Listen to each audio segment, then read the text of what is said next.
Hello, good evening, everyone. Welcome to the Suicide Prevention Week. This year, usually we have a Suicide Prevention Day, a workshop, and this year, it's the first time we are having a Suicide Prevention Week starting today, this Saturday. It is an event by the Long Island Spiritist Doctrine Study with the sponsorship of Kardec Radio and also the Tri-State Spiritist Federation. Today, we're having a lecture by Susana Simões. And before the lecture, we are also having some music. And just to remind you, can, during all the time, send any questions that we have, because we're going to have a Q&A after the lecture. So we have a chat here on Facebook or on YouTube. We are going to be watching that chat, so you can please be free to send us any question that you have, any comment that you have, so we can add that to our Q&A. And now I'd like to ask our dear friend Carmen Bonilla to join us for our opening prayer. Thank you, Welcome, Marcelo. Carmen. Thank you. Dear friends, so happy to welcome you to this program. And for this prayer, I invite you to close your eyes if you are in a place where it is safe to do so. And let's take a deep breath.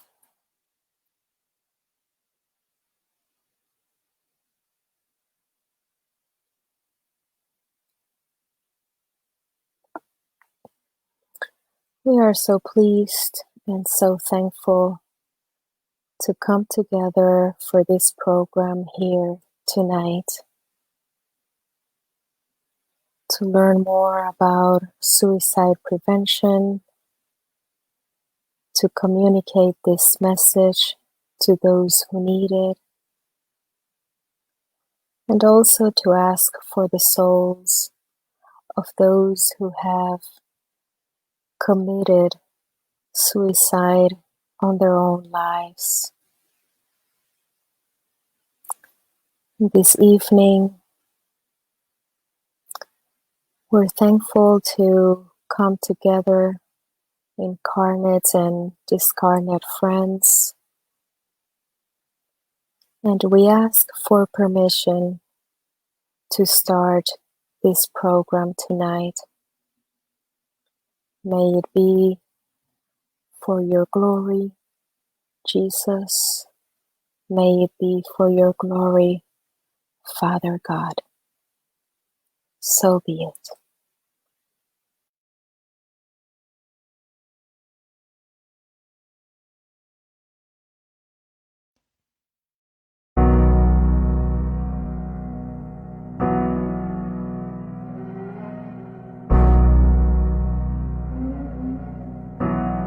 Spend all your time waiting for that second chance, for a break that would make it okay. There's always some reason to feel not good enough, and it's hard at the end of the day. I need some distraction. Oh, beautiful release. Memories seep from my veins. Let me be empty and weightless and maybe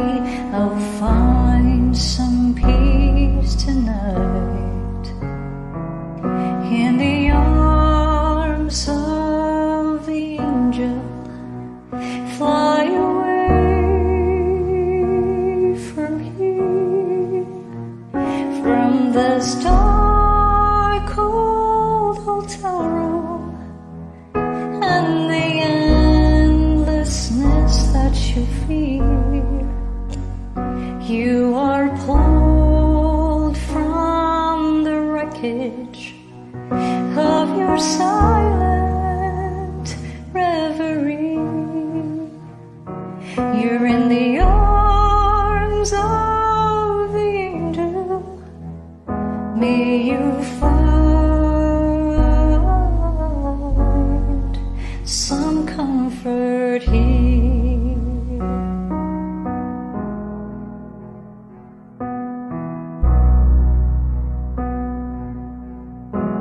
So tired of the straight line, and everywhere you turn, there's vultures and thieves at your back. The storm keeps on twisting, keep on building the lives that you make up for all that you lack. It don't make no difference. Escape one last time. It's easier to believe in the sweet madness of this glorious sadness that brings me to my knees in the arms of the angel. Fly away from here, from this dark cold hotel room and the endlessness that you feel. You are pulled from the wreckage of your silent reverie. You're in the arms of the angel. May you find some comfort here. You're in the arms of the angel. May you find some comfort here.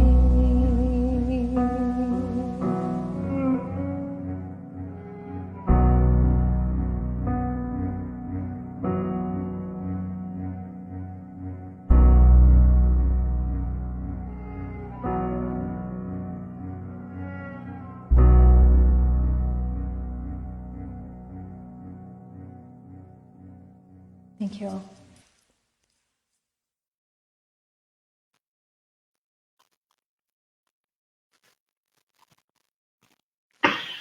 Hello, dear friends.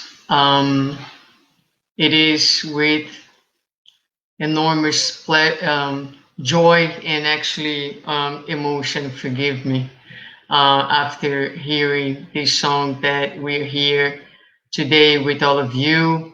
I would like to greet all our friends and every single person who is joining us this evening.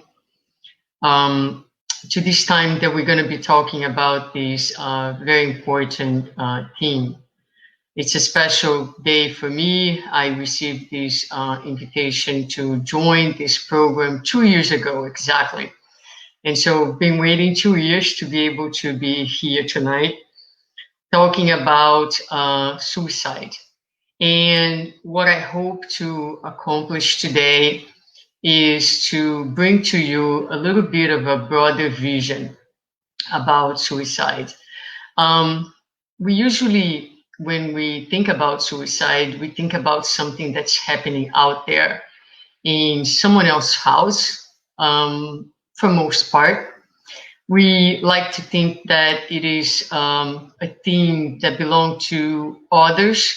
And in general, when we speak about suicide, there is usually a stance of I, who am here in a better situation, who know better, who don't share these feelings, speaking about you who are lost, who are disconnected. And so it is very often that we hear people talking about suicide with a judgmental tone, even if they don't wish to do so, they come out this way. We all do. It's very common to be this way. So I will be trying to help us to understand that this topic is not so far away from each one of us, from our lives, from our humanity. And I truly believe that if we can understand that this topic pertains to all of us and that we are all vulnerable to the idea of destruction, the idea of giving up on life, the idea of giving up on ourselves, that we will be able to address the topic and to speak to people from a more horizontal way, a more empathic way, because now we are talking from a place of equality, meaning I understand you, I share some of the experience, and I can speak to you from a place of empathy as opposed to a place of judgment. But it is important because it's such a delicate topic, and it's such an important topic that we look a little bit at some of the statistics. We are just starting this week. There will be 2 other talks after mine. And so since I'm the first one, I just wanted to bring some statistics that speak about the magnitude of this problem today in our society, particularly here in the United States. So here I have a graph for you that shows from the year of 1981 to 2016, and the bottom line is represents the female population. The middle line is the male population. The top line is the total. And we can see clearly that from a little bit before 2001 up to 2016, that's when these statistics are that we have a sharp increase in the number of suicides here in the United States. And we're going to see that past 2016, we will have continue to have a rise in the numbers, and that from 1999 to 2014, the rate increase of 24%, which is the highest rate recorded in 28 years. In April of 2016, the CDC released data showing that the suicide rate in the United States had hit a 30-year high. And later in June of 2018, they released further data showing that the rate has continued to increase in every single state in the United States, with the exception of Nevada. Furthermore, they talk about surging death rates, and this particular slide is very troublesome because it talks about the surging death rates from suicide, drug overdose, and alcoholism, what researchers refer to as deaths of despair. And I would like to highlight this particular name, right? Expression, deaths of despair, being largely responsible for a consecutive 3-year decline of life expectancy in the US. Now, it's hard to believe in a time where we have science, we have technology, and we have people living longer and longer because of all that the scientific and medical community can offer to us today. We have seen a 3-year drop in life expectancy in the US since the years of 1915 to 1918. This is, the first time that we see this type of drop happening, in part because of the increase in the number of suicides that we experience here in this country. Now, we also see that suicide is the second leading cause of death for young people from ages 15 to 34. And the third leading cause of death for those between the ages of 10 and 14 years old, which means the suicide is really affecting each day more and more a younger and younger population. Interestingly enough, the topic of suicide was one that Kardec, Allan Kardec, the codifier of Spiritism, was very intrigued, very preoccupied.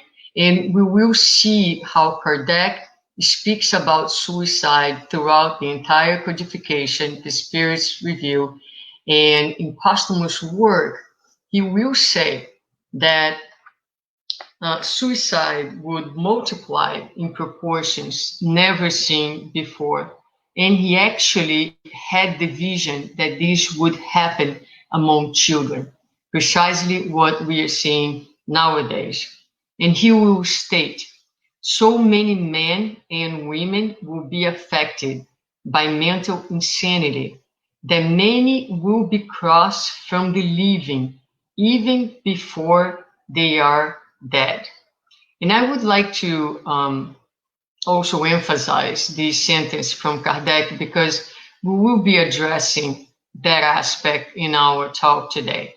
So many men and women will be affected by mental insanity that many will be crossed from the living even before they are dead. In other words, Kardec is talking about many individuals who, although alive, incarnated, breathing, the heart beating, they would be considered dead to this present life. They would be considered that they are walking around but not living life.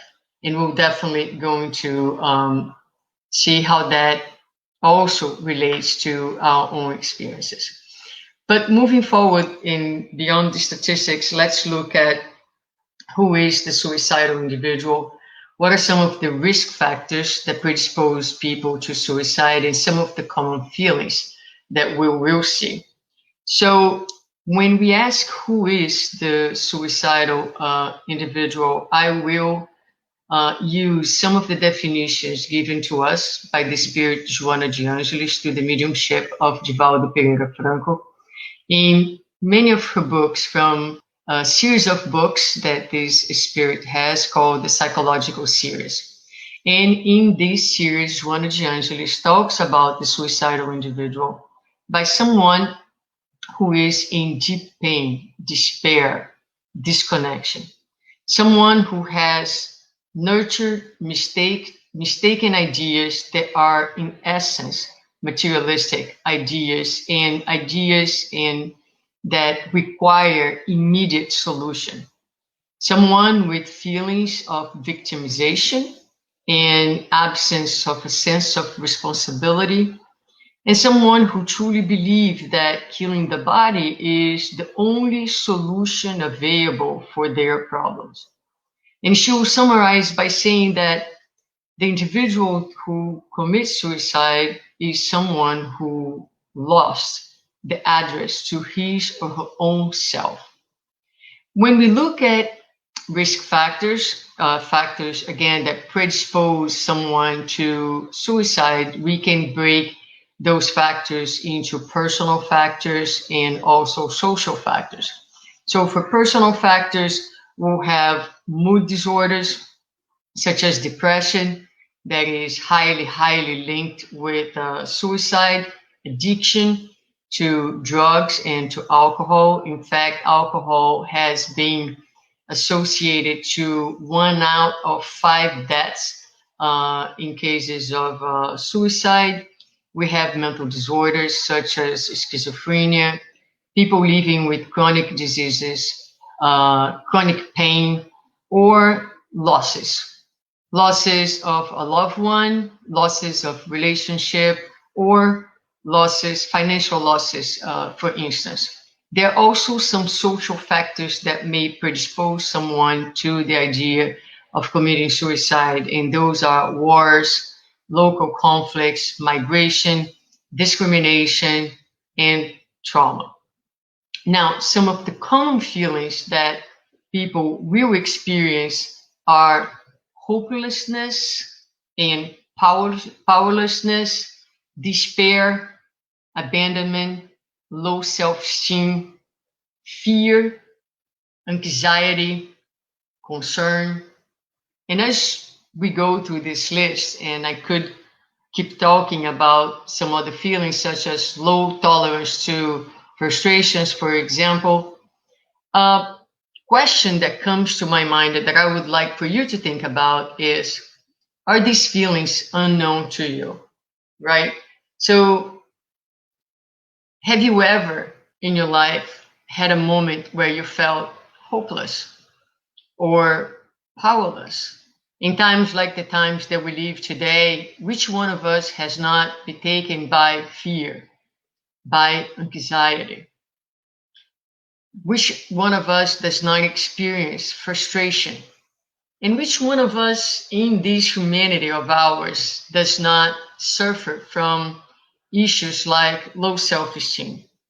And the point that I'm trying to make here is, if these are the feelings that folks who are thinking, considering, or have committed suicide have, we can say that we too have those feelings, because those are all human feelings.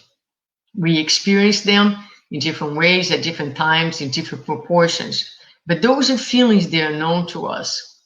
I have had, you know, some of the knowledge that I have and everything, moments where I have stopped in my life and asked, man, where is God?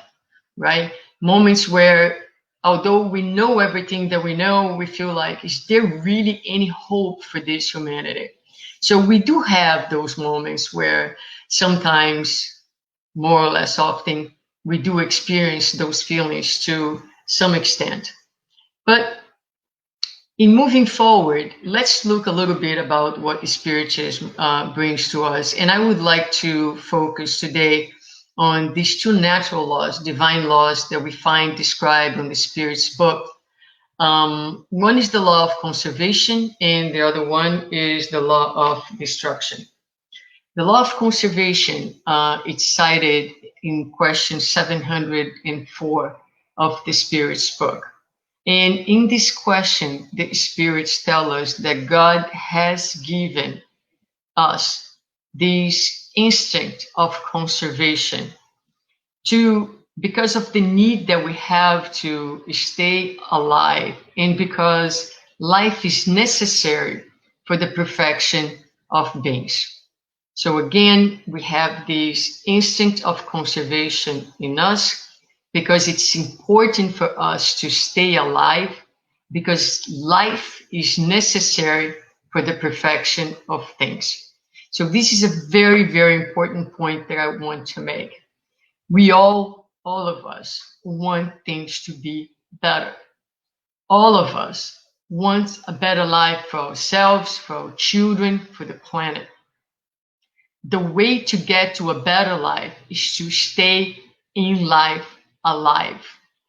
When we understand life from the perspective of the immortal spirit, no matter how difficult the trials are that we are bearing, how difficult the moment is, this is the necessary experience. This is what we need in order to transcend and to arrive to this better place that we all aspire.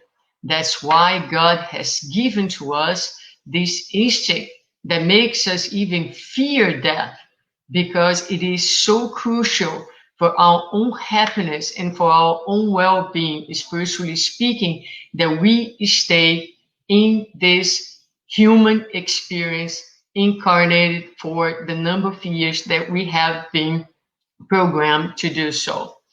Now, moving forward, there is also a law, an important law, that is the law of destruction. And it is on question 728, where the spirits are going to tell us that it's necessary for everything to be destroyed in order to be reborn and regenerated.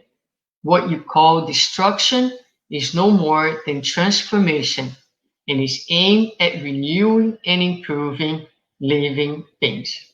So, interestingly, they are telling us that everything needs to be destroyed in order to be reborn and regenerated. And what we call destruction is nothing else other than transformation that's necessary for the betterment of human beings and all the living beings. So we have these dual forces enacting in our lives at all times. Now we're going to move on to the gospel according to Spiritism. And this is such an important message that we find in chapter 5, which is titled Melancholy. So forgive me, but I will read here with you guys so that we can think about this. Do you know why a vague sadness sometimes weighs upon your hearts and makes you find life so bitter? It is your spirit which aspires to happiness and freedom, in which, bound to the body that serves as its prison, exhausts itself in vain efforts to escape. However, seeing that such efforts are useless, it falls into despondency, and the body, bearing the spirit's influence, sluggishness, dejection, and a kind of apathy, seizes you, and you will find yourself unhappy. Believe me and strongly resist these feelings that weaken your willpower. The yearnings for a better life are innate in the spirit of all humans, but do not seek in this world. And nowadays, as God is sending His spirits to instruct you about the divine happiness reserved for you, patiently await the angel of deliverance, who will help you break the bonds that hold your spirit captive. Remember that during your trial on the earth, you have a mission that you cannot doubt, whether in dedicating yourself to your family or whether fulfilling the various obligations that God has entrusted you. And before we move forward, let us go back here to this first paragraph. And let's just think about this. The spirits are telling us if your spirit, it is your spirit which aspires to happiness and freedom. So to be incarnated, to be in the flesh, it is to be in a prison for the spirit. It is natural that we all aspire to be at our natural state, to be back home. To be back home is to be outside of the body. This experience is an experience that limits the spirit, that creates boundaries to the spirit. And it does so in order to promote the spirit's expansion. So a lot of times the spirit resents these limitations, resents the prison that it finds itself, and it gets frustrated. And this will be translated in this daily unhappiness that so many folks experience. But what the spirit tells us is very clear. They will say, strongly resist these feelings that weaken your willpower. It is innate, this desire for a better life. We all want it, but there will be the right time for us to be delivered from this human experience into and back to the spiritual realm. It is important that we remember that this time here and that our life here has a higher purpose, and it is an important step to take us to a better place. Each one of us has been trusted with a mission. Perhaps, and a lot of people may say, I'm useless. I have nothing to offer this world. And this, my dear friends, is not true, because each one of you, your lives have been programmed by God, by the good spirits, and you have sent here with a specific plan for your improvement and for the improvement of others. No one is so poor that has nothing to offer to this life. You are divine, you are special, and there is something important for you to do and to accomplish here, today and now. Moving forward, the spirits are going to finalize this item by saying, if during the course of this trial and while performing your task, you see worries, troubles, and vexation fall upon you, be strong and courageous in order to bear them. Face them resolutely. They are of short duration and will lead you to the friends for whom you weep.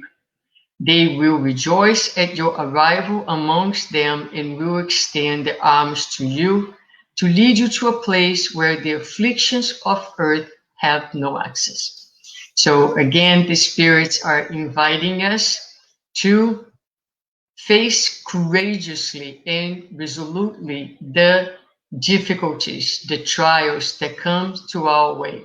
They remind us that this is of short duration. And I get it. I get it when you say this has no end. And the perception and the feelings when we are in the struggle that it has no end and that lasts forever seems so real. And this is when spiritism becomes such a powerful tool in our lives. Because what spiritism does is it invites us to climb the mountain and to appreciate life from a higher perspective. It is only when we see life from above, when we see life from the perspective of immortality, that all the things that we experience can become relatively small, including time. The perspective of time changes. It will not change the nature of our struggle, but it will give us the certainty that these two will pass, and that this time, in the context of immortality, it is indeed a short time, and that it is totally worthwhile to hold on to life, to hold on, to seek for help, because it is assured that once you overcome the hurdle, the obstacle that you face right now, that for sure you will rejoice in tomorrow, in this life, and certainly in a future life. And if the obstacle has been transcended, you will find yourself in a place where that type of trouble and turmoil will have no longer a place in your life.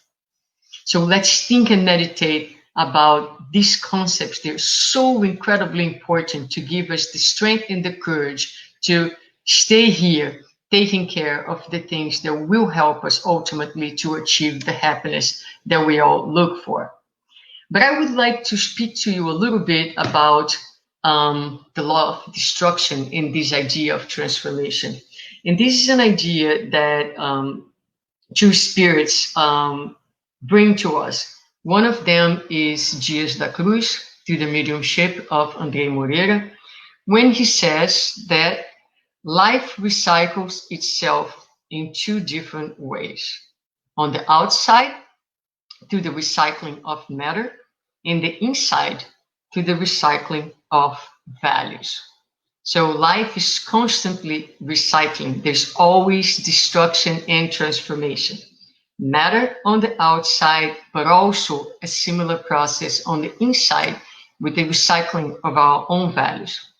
The spirit, Carlos Pastorino, through the mediumship of Divaldo Pereira Franco, states that the purpose of our lives is the development of the inner God, is the ability for us to manifest more and more our divine essence. And he's going to state that spiritual resurrection is the most efficacious way to achieve it. Spiritual resurrection. And he's going to complete his thoughts by saying, in each resurrection, which is the equivalent of transitioning from darkness to the light of self-awareness, ignorance is overcome, knowledge is gained, and a step is taken in the direction of wholeness and peace. So I would like first to think a little bit about this. We spiritists often think about reincarnation. We think about progress, we think about evolution when we consider the idea of reincarnation. But here Pastorino brings an important concept. He says that in order to express the divine, it is necessary to resurrect. Well, resurrection requires that something needs to die first, and then to be transformed, and then to be reborn. So a life that is well lived, be here incarnated and fully alive, is a life that requires inner recycling. It's a life that requires inner movement. It's a life that requires that requires that each one of us becomes open to the idea that we'll have days where we'll be grieving within and days that will be rejoicing in our own rebirth. In other words, it is necessary for destruction to take place, but let's pay attention that the destruction that is being called to occur is within. Destruction in the sense of transformation, destruction in the sense of rebirth, in the sense of movement. So there are many people out there who are, yes, alive, they are walking, they are working, and yet they are dead. They are dead within because they have closed themselves to this perspective of inner movement, of inner transformation. This is a motto from the physical therapy world where I navigate daily, where movement is medicine. And movement is indeed medicine for our physical bodies, but movement is medicine for our lives. So it is important that we think about our lives with movement, with growth, spiritual growth, transformation of values, and this mechanism of resurrection that Pastorino talks to us about. So, no, it's not January yet. Don't, you're right. We're still in November and we're about to celebrate Thanksgiving. But I did put this Happy New Year over there because a lot of times when we wish Happy New Year to one another, what we are basically doing is, I don't know you, but in my mind, I usually think, okay, Happy New Year. I wish that you have a wonderful year, a year without any problems, a year without any troubles. Hopefully, all the people who bug you, who create you problems, it's going to be taken away. A year where hopefully everything that you wish to achieve financially, it's going to become a reality. You're not going to need anything. Probably a year that you're not going to need to work so much, if you can take as much vacation as possible.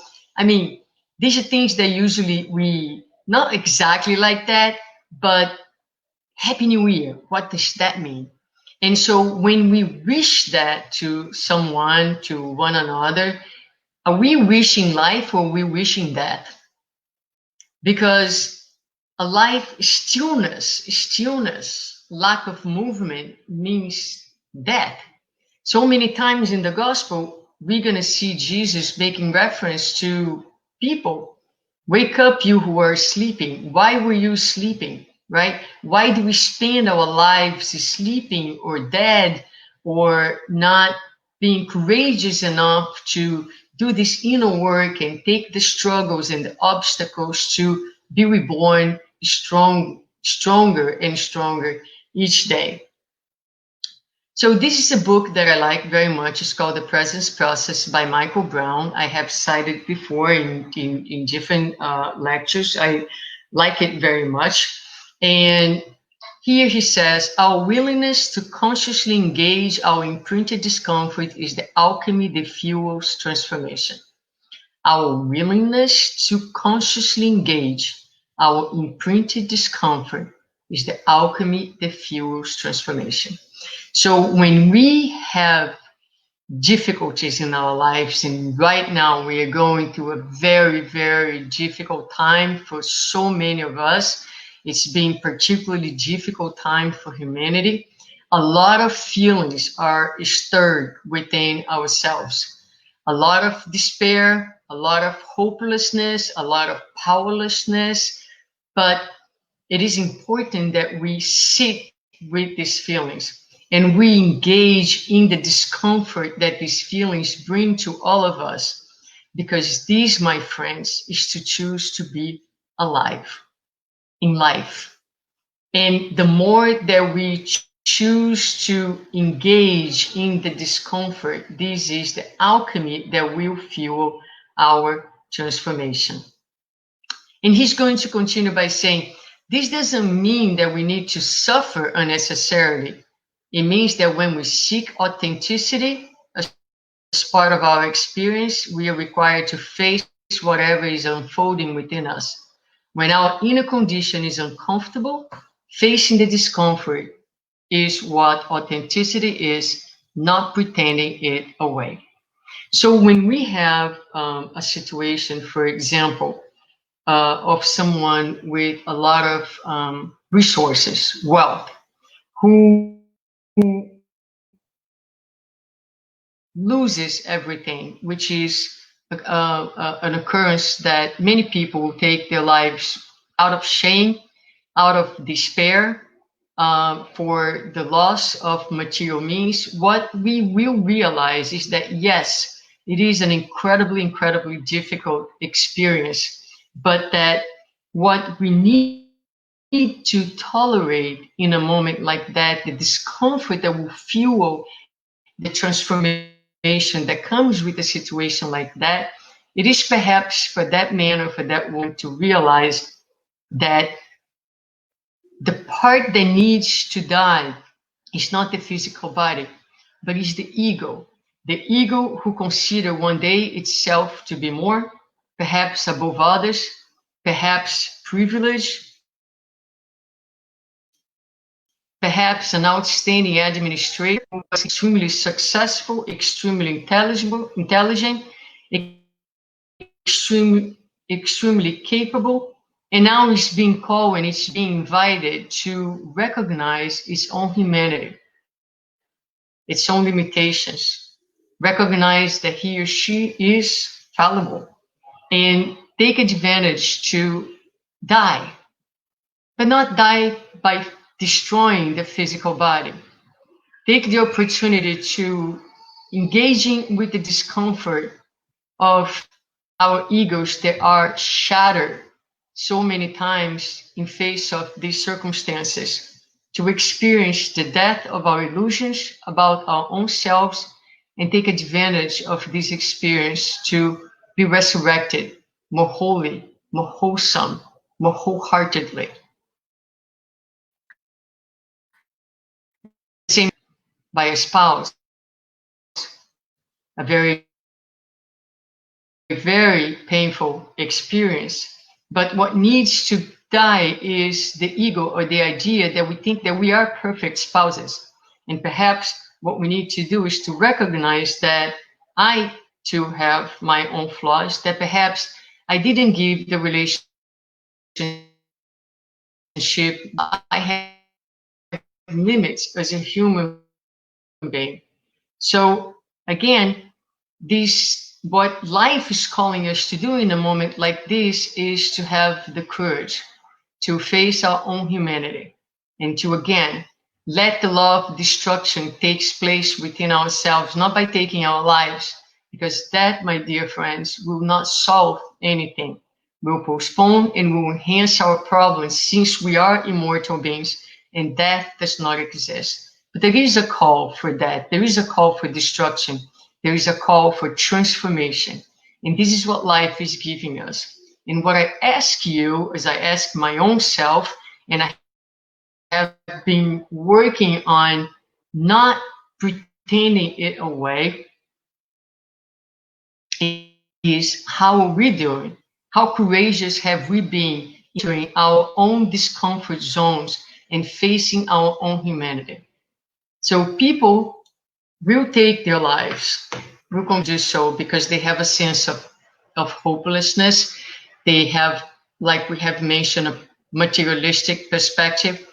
But how about us who are spiritualists and who believe in immortality? Are we being courageous to allow this resurrection to take place within of ourselves, or are we pretending away and running from our authenticity and our own humanity by using our drugs of choice, working too much, eating too much, sleeping too much, even sometimes working too much in the spiritist movement can be a drug of choice, away from being human. Anything that takes away from the pain of our own humanity and that forces us to step down from the platform where we have placed ourselves and assume our proper place, which is small, but it's also divine. It's humble, but it's also beautiful. And this is what life is inviting us to do. And this is what choosing life means to you, to me, to the one who did that, to the families that stay behind. We are all being invited to choose life here and now. And to choose life is to do what Michael Brown is proposing. And moving forward, he's going to say the present process is the battleground of emotional warriors. Yet, are you capable of sitting with your own humanity, with your own vulnerability, and not run away? This work isn't about being easy or good. It is about becoming authentic, growing up emotionally. It is about grasping life intimately with both hands and raising ourselves up from being emotionally dead. So this is the proposal that we bring to you today, and I would like to close our reflection with this last sentence. The task granted to our hearts is not for it to feel better, but it is for you to become better at feeling. The, the, the therapeutic process that we have available to us today is in spiritism and in spirituality, the certainty, the knowledge that we are immortal beings. Life does not end.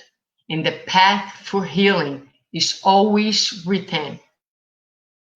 Again, I'm not speaking to people that I'm speaking to myself in first place, because my ears are the first ones who are hearing my own words.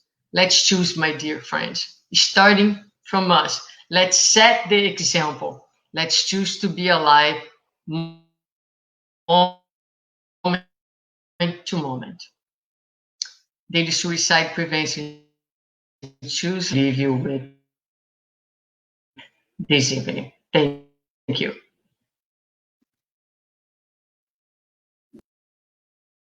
Kevin Hines jumped off the Golden Gate Bridge and survived. Experts say suicide is a growing concern during the pandemic. There's no better person to talk to than Kevin, because he tried it. We'll tell you exactly what he did. He joins us in a moment with his important story. What were you thinking right before you jumped? I sat on that bus in the back row, middle seat. I'm crying my eyes out like a baby. There was a guy to my left, said to the fellow next to him, "What the hell's wrong with that kid?" with a smile on his face. As soon as you let go of the railing, instant regret. What should people do? The vast majority of survivors say the same thing. What have I just done? I don't want to die. God, please save me. Jumping off a bridge that high is like slamming into concrete. A vacuum sucks you under 70 feet. What happened when you hit the water? What intervened? It was the single worst action I had ever taken. More teens die by suicide than heart disease, AIDS, pneumonia, the flu, cancer, and lung disease combined. And that is a travesty. I thought I had to die, and I was wrong. To anybody out there watching this right now, what do you want them to know? I got on the next bus. I sat in the very last seat in the middle row. We began to drive out to the Golden Gate Bridge. And that's when it hit me. I realized I didn't want to die at all. I said, "What are you doing, Kevin? Get off the bus." And so I'm sitting there and I'm crying my eyes out, hoping for one individual on this bus crowded with people to look at me and say, "Hey kid, are you okay? Hey kid, is something wrong? Can I help you?" I was walking up to the bus driver hoping that he would see my pain. But I could not say it overtly. I could not tell him that I was in trouble. I could not make those sounds. And he looked at me. "Come on, kid, get off the bus. I gotta go." There was a guy to my left, said to the fellow next to him while pointing at me with his thumb, "What the hell's wrong with that kid?" with a smile on his face. I thought, that's it. Nobody cares. Nobody cares. A wave of emotion overcame me as I stepped down off of this bus. my feet heavy, my heart palpitating, waterfalls flowing out of my eyes, I walked forward. As I stood atop the Golden Gate Bridge walkway, staring and leaning over the 4-foot-nothing rail, peering down to the looming waters below, I walked back toward the traffic.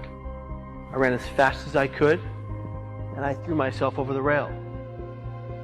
The millisecond that my hands left that rail, instant regret for my actions.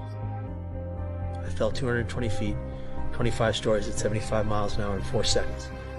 I prayed on the way, what have I just done? I don't want to die. God, please save me. My father, on the morning of, he pleaded with me to be with him that day. He pleaded with me to just hang out, because he could see something was wrong. And at 6 in the morning, I entered my dad's room, and he looked at me and he goes, "Kevin, what's wrong?" And I desperately wanted to tell him the truth. And eventually I convinced my dad that morning that I was fine, knowing full well that I was going to the Golden Gate and I was going to die. He turned to me and he said one of his favorite things. "Kevin, I love you, be careful." When you hit a vacuum, it sucks you under 70 feet. My legs were completely immobile. I had shattered my lower vertebrae into shards like glass. I swam 70 feet with one breath and without the use of my legs. It was the fastest I ever swam because I knew I wanted to live. I break the surface, I'm up and down in the water. I can't stay afloat. I keep going down. My boots are waterlogged. I cannot stay afloat. I'm going to drown. Praying the entire way, "God, please save me. I don't want to die. I made a mistake." I broke the surface. "God, please save me. I don't want to die. I made a mistake." Bobbed up and down in the water. "God, please save me. I don't want to die. I made a mistake. I can't die here. If I die here, no one will ever know I didn't want to. No one will ever know I knew I made a mistake." And that is when something began to circle beneath me. It was large and very slimy and very alive. And I just was going to die by a shark bite. It just kept circling faster and faster beneath me. No longer was I wading in the water. I'm lying atop it, being kept buoyant by this thing. It was bumping me up. I was no longer swimming. I'm lying on my back, being kept afloat by this thing, thinking, when is it going to bite me? There was no shark. What there was a sea lion. And the people above looking down believed it to be keeping me afloat until the Coast Guard boat arrived behind me.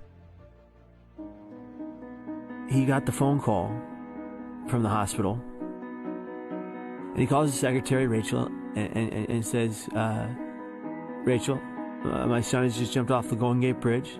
I need you to ride in the passenger seat of the car, because if you don't, I will drive off of a cliff." He wouldn't be able to see straight to get to the hospital. And he walks in to my room. And I'm laying there all, kind of broken and bent. IVs in both arms. That tube coming out of my chest. And just waterfalls flow from it. And I looked up at my dad. I said, "Dad, I'm sorry."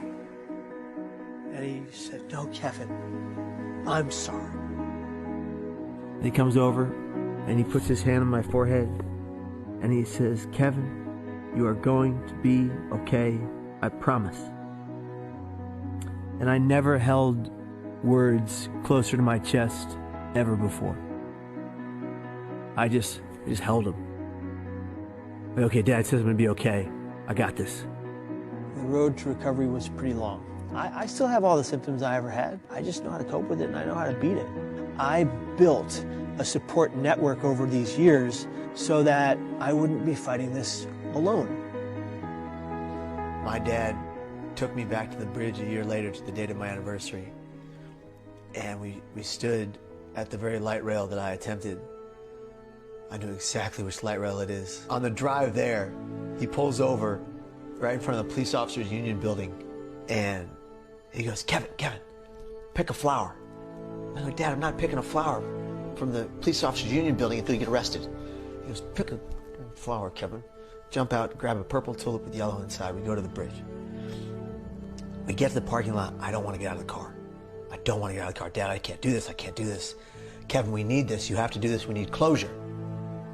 So we walk out to the bridge and he says, show me where. And I showed him the exact light rail like it happened the day before. We hold the flower over the rail. My father grabs my left hand with his right. We say an Our Father. And he says, drop the flower. And I dropped the flower and it wafted down and hit the water and made the tiniest ripple effects. And 2 feet to the right, popped up a sea lion. And it was arguably the most beautiful moment I've ever had with my dad, besides him being the best man at my wedding. Now I know that no matter what I'm faced with, I will defeat it.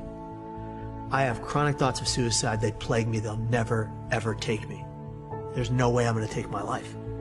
I'm always going to ask for help.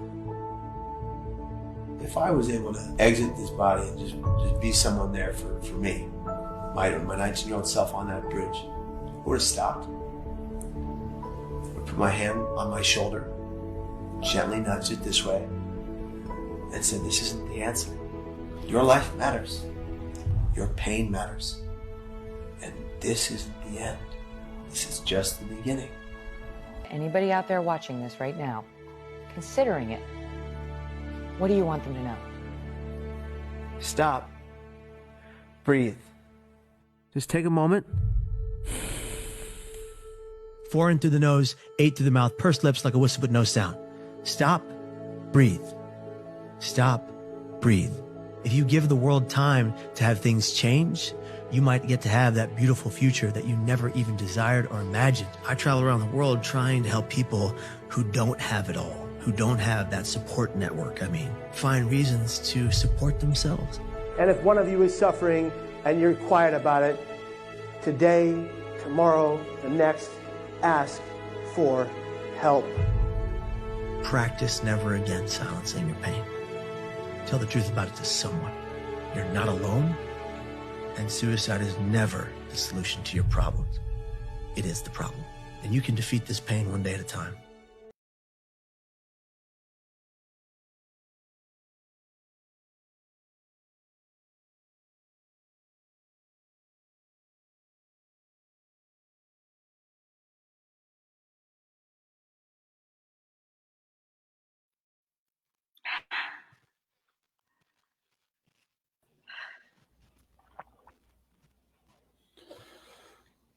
Okay, so now as we didn't have the opportunity to introduce Susanna, I would just read her bio and as well as Carmen and Chris' bio. So Susana Simões was born in Rio de Janeiro, Brazil. She has been living in the US for 25 years. She is a co-founder of Conscious Living Spiritist Group in Miami, and she has been committed to the dissemination of Spiritism in English and Portuguese here in the US and abroad. And you also have Carmen. Carmen Bonilla started learning about Spiritism in early 2018. She was inspired to learn more about life after the passing of her mother. She's currently a member of Inner Enlightenment Spiritist Society in New York and Love and Light Spiritist Center in New York. She publishes prayers on her YouTube channel called Daily Prayer. And Chris King, he's a new student of Spiritism. He grew up in Middle Tennessee, and as an adult have lived on both coasts as well as in the UK. His formal education is in theology, and he holds a doctoral degree from the University of Oxford. And now we have the 3 of them here with us for the Q&A. So Carmen and Chris and Susanna.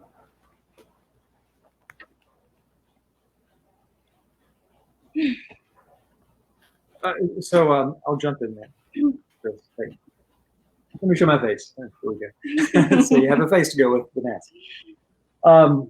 Susanna, thank you very much for that really terrific and uplifting and also kind of shocking presentation.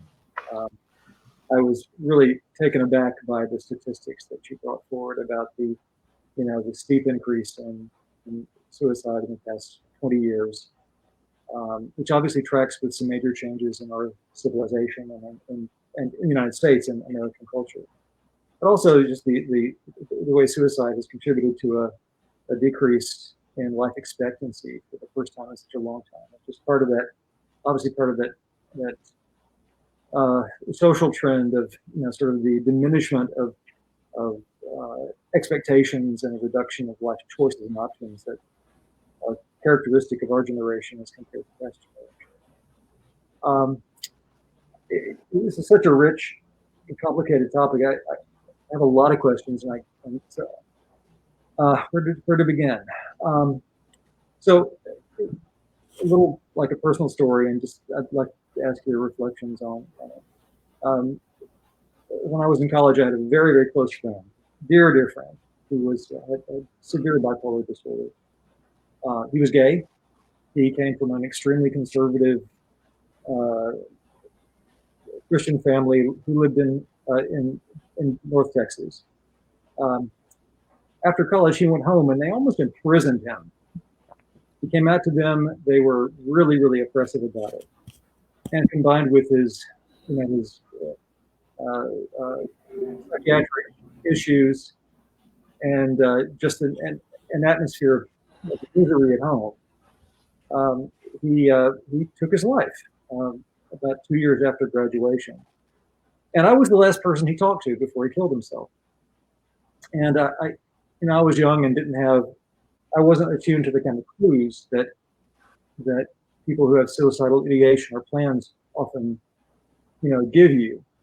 I can see now how he was trying to tie up loose ends and maybe find some kind of reason for me to carry on. His mother called me the day after he killed himself, and she was looking for answers, and I didn't have any. Sometime many years later, I did some research on the family, and I discovered that their second son went to war in Afghanistan, and he was killed in battle. So there's a family with these two big tragedies.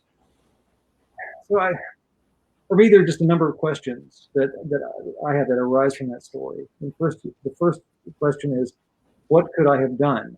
What might I have seen that I didn't see? The second question,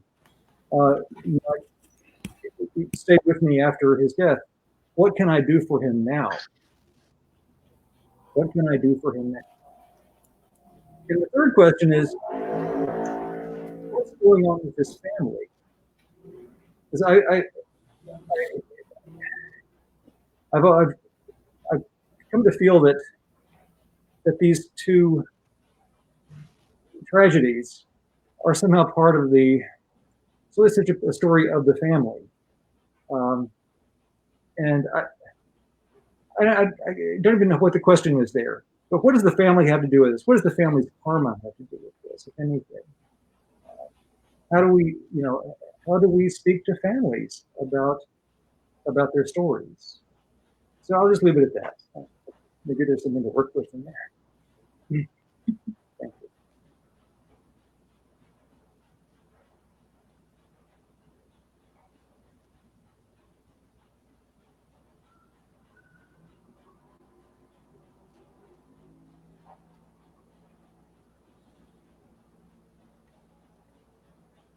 Susanna, I think we lost her connection. I thought she was just looking very intently at me. Oh, no. I can't say all that again. Oh my God. Oh my goodness. Oh, everything was so beautiful. Yeah. Oh, yeah, we lost her connection, unfortunately. Well, we were having trouble there for. Yeah. But I'm glad she was able to finish her talk. Yeah. I'm sure she'll be back on. Marcelo, you'd like to give some input? What Chris has asked? Yeah, well, what you said is a very, very difficult moment, but especially what can we tell to the family and to the parents. But I think the best For example, you ask, how can I help him after the suicide? The best answer is always prayer. Like, can keep the person in our prayer, because from many different books, we know many times how painful it is for the spirit after the suicide, or how they can be disoriented, how they can be like, as we saw in the video, the regret that they have about what they just did. So I think the best answer is always to what can we do, to pray a lot for the spirit, for the family members, the friends, the ones who are here. So I think that's something that all of us we can always do. And now I think we have Susanna back. Yes.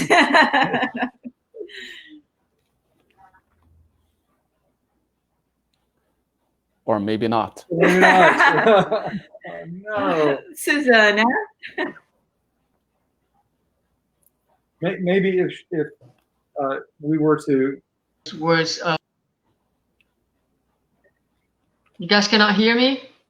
We can hear you. We can hear you now. Maybe. Oh, okay. All right.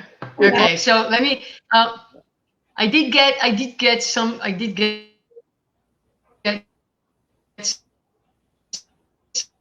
of what you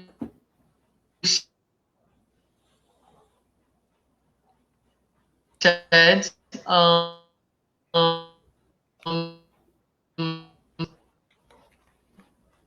The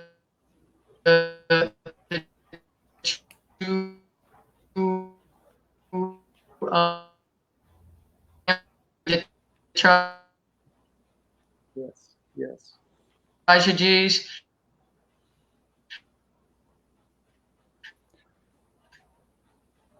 Yeah, actually, we are still having some problems with the connection. Mm-hmm.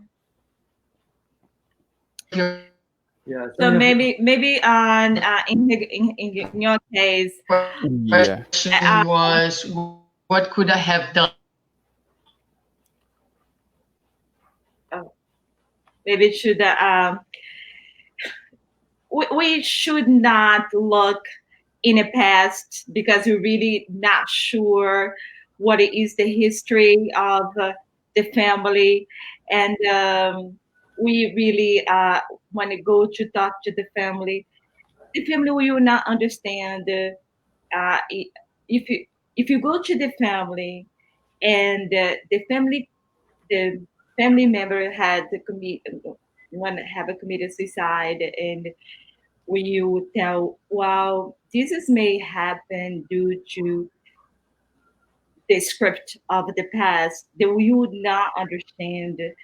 The best approach that we could have is have a compassion and try to that is the best approach that we can have, because that is not judgmental or anything.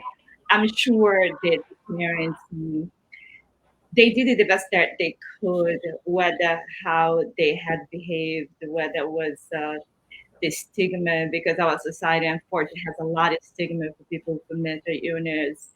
They do not understand. Even nowadays, now people still they don't talk about it's now they, instead to call patients, they now has this approach to call clients. I found so personally, I found so absurd. How can you tell someone who go to the therapy, or how the psychiatrist or the psychologist tell patients, clients, do not, or I, or whoever go to therapy, they are not clients. They are patients. They are people who need help. And if the profession itself has a stigma, how society will you approach with love and compassion and care? How the family who is ignorant about the subject will you approach with love and care? So, in the perspective of the Spiritist, it's great knowledge for us to understand, and we always must study and understand it. But for those who do not have this knowledge, it's very hard to carry on and tell them, look, this happened because this. The best approach is to go to the family and have love and compassion. And that's the best we can do. And prayer, like Marcelo had said before. And that's the best It was that we honestly, can do. it was very hard for me to feel. I mean, I was so sad for my friend and sad for the family. I was also really angry at the family because I saw their contribution, the violence of the family system that that was unable to support him, my friend, and either to support him in his struggles, uh, uh, or to even more than that, not to harm him through their active kind of prejudice. So that might have prevented me from being helpful, but I was only 21 years old, so I for myself. So. You gotta forgive yourself. Yes, yeah. absolutely. You know? Absolutely, we first have to forgive yourself, and Can you guys so we forgive the parents. Yeah, we can hear you now. So yeah, that's good. Yeah, please go ahead.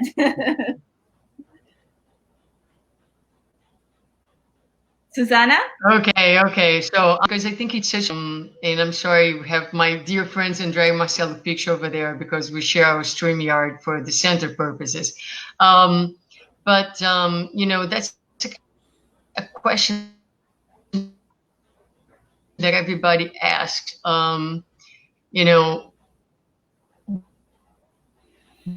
What else could I have done? And when you talk to psychologists, they will all, we have this idea that we actually are influential enough in someone's life that we can actually make someone change their minds when they have their minds made, So yes, we can do what the video talk about. We can talk about the feelings. We can do a lot of work, but one, the therapy offices are full of people who are left behind and who feel responsible. But when the person makes the decision, none of us is big enough, to be able to consider ourselves responsible, take that responsibility upon ourselves. And this is a lot of times consciously or unconsciously, because one of the ways to look at suicide is an act of despair, yes, but it's also an act of rage, of no acceptance of life, of no acceptance of the circumstances. And a lot of sometimes very unconscious, this is what the person wants for the ones who are left behind to feel responsible, because he or she is behind the pain and aligned with the pain and together with the pain. There is incredible rage against life, against God, which comes, spiritually speaking, from one of the main characteristics of our condition in this planet. What characterizes all of us, whether we are in our lives or not, that puts us in a planet like this one that we live in, is precisely our no acceptance of God's will. You are here, I am here for this reason. And the people who commit suicide is the ones who are taking this to the extreme. But you and I have attitudes of rebelliousness on a daily basis. If we were for this, we would be in a better world. We do what we want, and not even all their knowledge is strong enough and capable enough to put us on the path, the straight path. we are so rebellious that we have all this knowledge and we still cannot get it right. We want to do our way and not God's way, because God's way is love. And every single time that we move away from love, we are going against God's will. So I also would like to answer this question here placed by Isabella. In your opinion, how can we move away from the taboo that is still present in the subject of suicide within religious communities? Because I think that in a way, this is what I was really trying to do today, is to convey this idea that we all struggle with feelings. You know what I mean? Sometimes we too run away from our feelings. We kill ourselves gradually by overworking, even by overeating, by over exercising, by over everything. So there are the ones who are taking their lives in a spot, right? But a lot of times, which one of us here, we are talking about the value of our physical lives, of our incarnation, which one of us can say that we are taking proper care of our lives completely? None of us. None of us.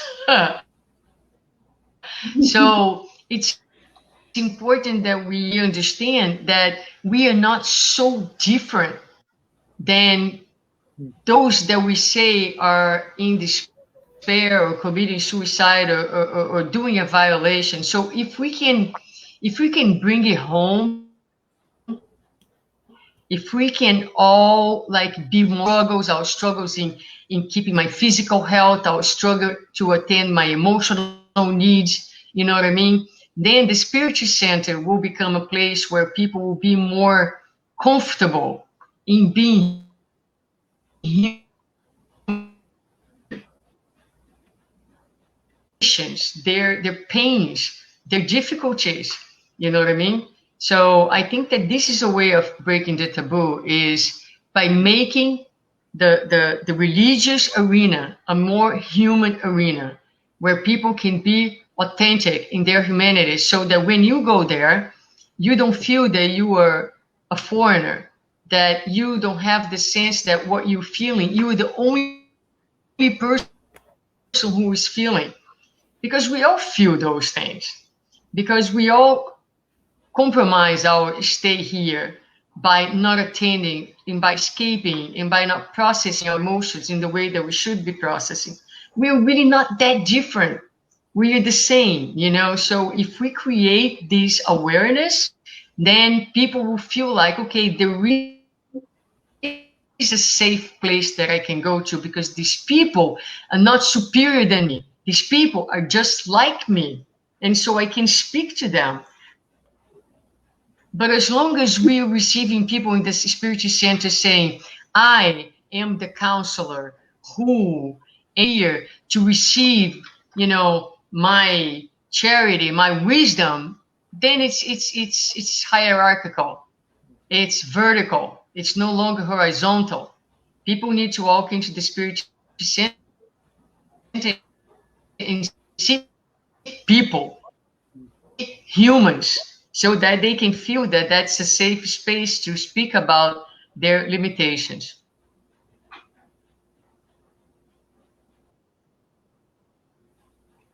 I hope that I answered at least the first question, and this other question that was brought up. Yes. Mm-hmm. Susanna, I would like to ask you another question.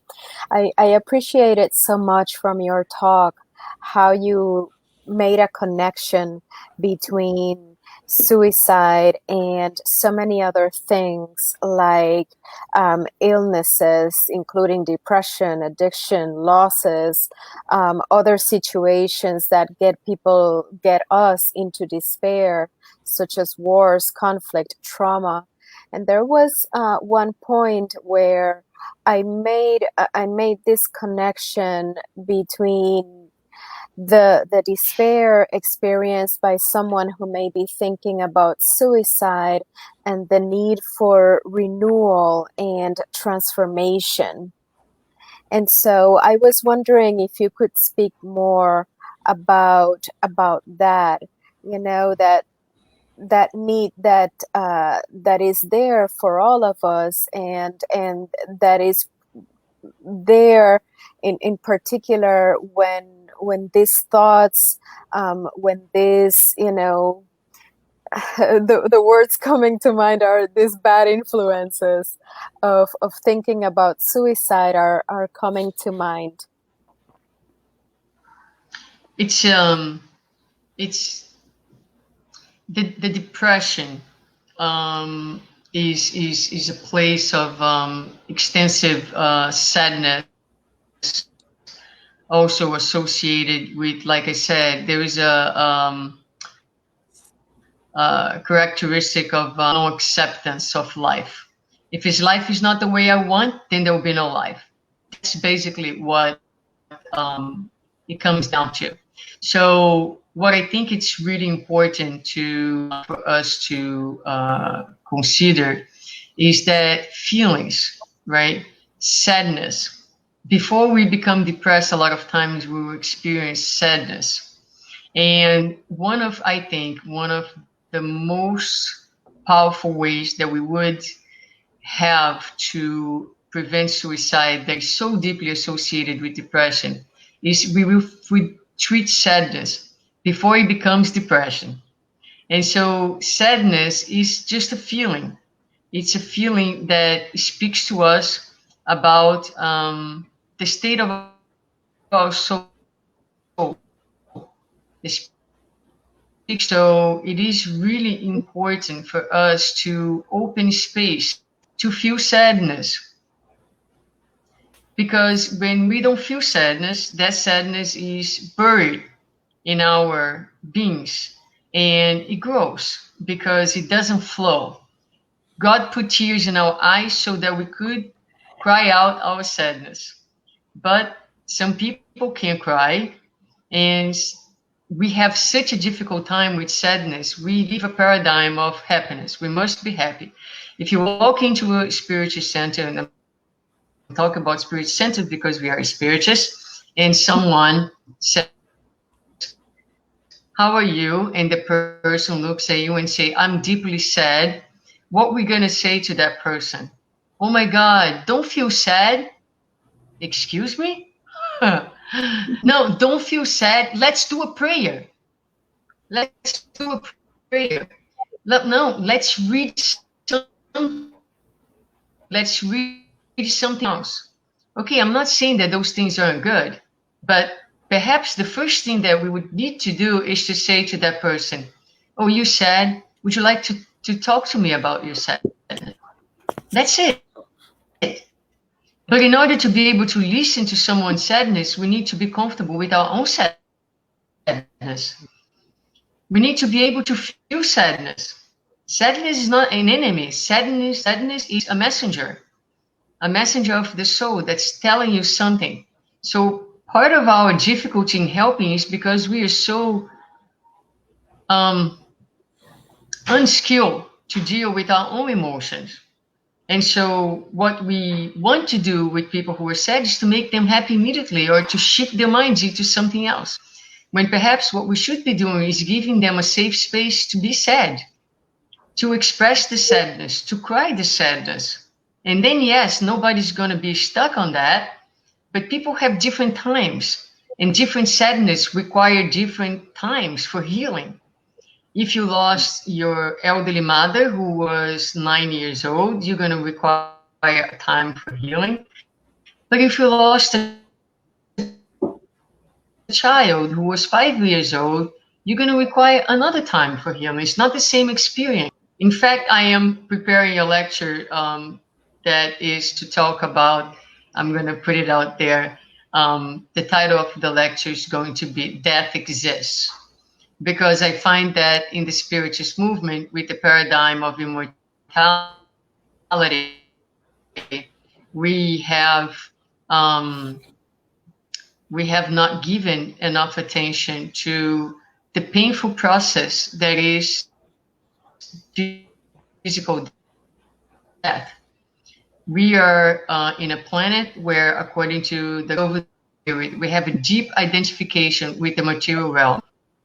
And the death of the physical body is a very, very traumatic process. Yet, all we talk about is life goes on, and we should, move on. And yes, all that is true, but we need to acknowledge that there is grief, that there is loss. We need to be able to grieve together without judgment. Here's the thing: we judge people, we rush sadness. And because it's so difficult to be sad in this world, people get depressed because they have no place to be sad, and they kill themselves because no one understands their sadness. So I think that this is, what we need to do, and this is transformation, and this is rebirth. That is what needs to happen more. We need to have inner space for this transformation to take place, including the death and the rebirth, so that we don't take our physical lives. People mistakenly taking their physical lives when life is asking is for another type of death, not of the physical body, but of old paradigms, of old illusions. And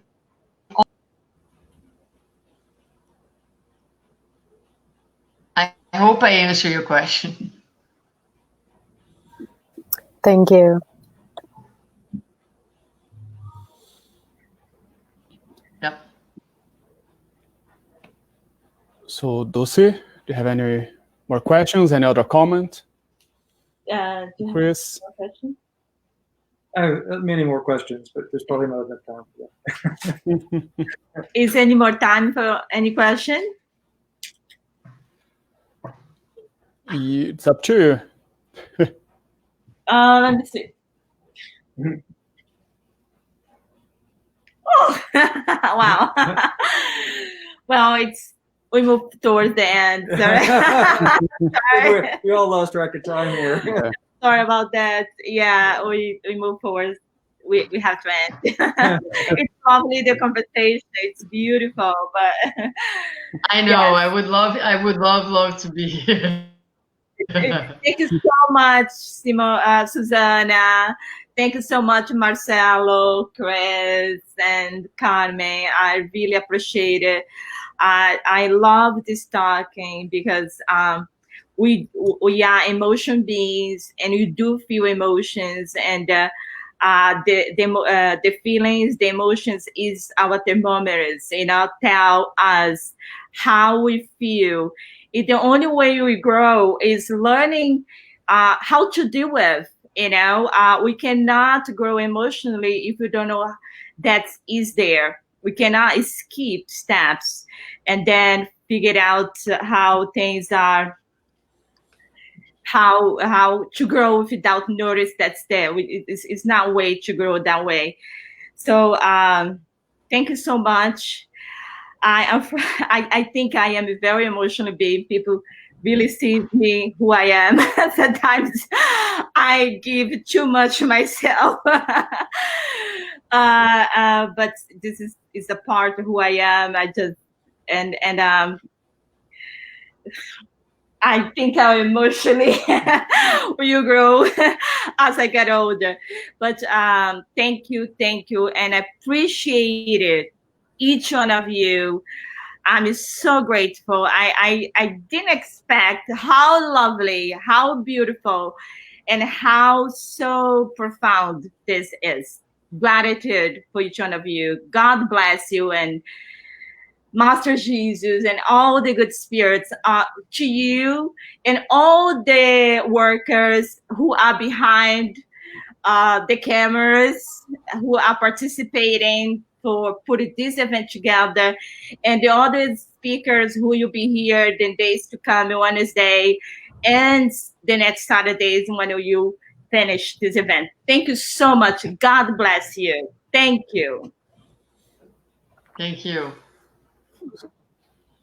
Thank you, Dulce. So just to remind, on Wednesday at 8 p.m., we are going to have one more lecture by Vanessa Anceloni, and next Saturday at 2:30 p.m., another lecture by Julio Carvalho. So now we are going to have the final prayer with Carmen, and then one more music with Isabella Silvestri.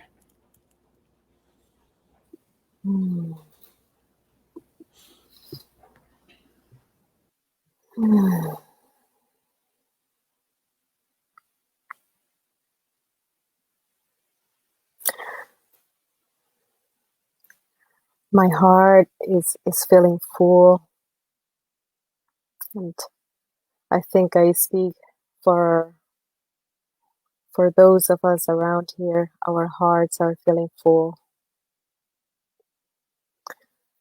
We are thankful, Master Jesus, incarnate, discarnate friends. Thank you for coming together for this program. Father God, Mother Mary, what a delight to have this program on tonight. Thank you for the clear message that Susanna has delivered to us tonight. And we ask you for your continued assistance and support. Spirit guides, guardian angels, please continue to walk next to us and help us see the mercies that come from up above,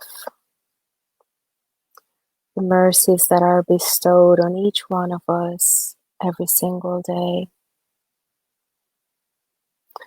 Help us continue to persevere and persist, to have this consciousness, as Susanna has spoken tonight, about our feelings, about the extenuating circumstances around us that may wear us down,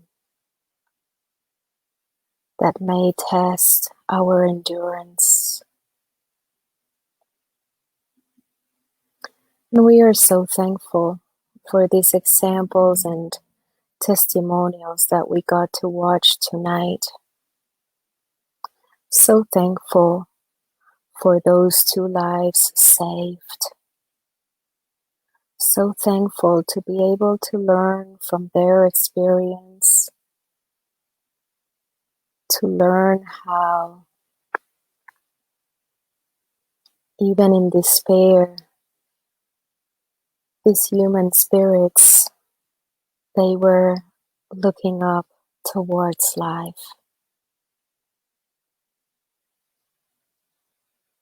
It gives us wonderful inspiration, wonderful role model for us to remember, to follow, to share with others.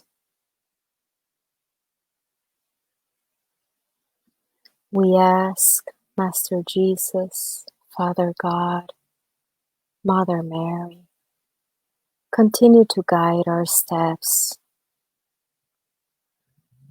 Continue to bless us. Continue to help us grow in our emotional intelligence. In how do we create a space for others?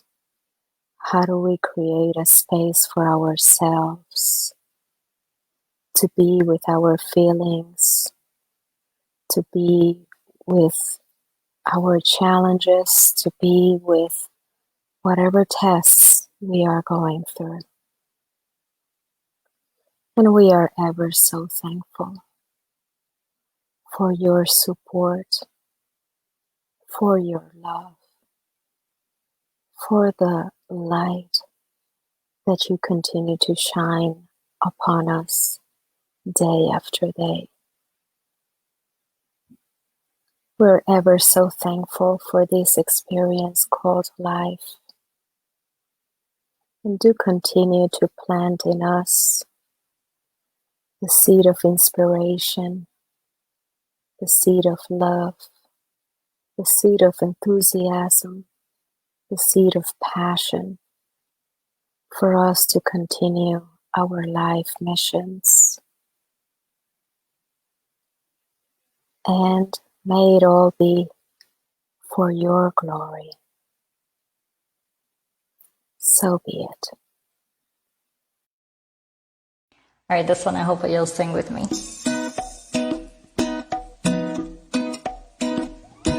If you ever find yourself stuck in the middle of the sea, I'll sail the world to find you. If you ever find yourself lost in the dark and you can't see, I'll be the light to guide you. Oh, find out what we're made of. We're called to help our friends in need.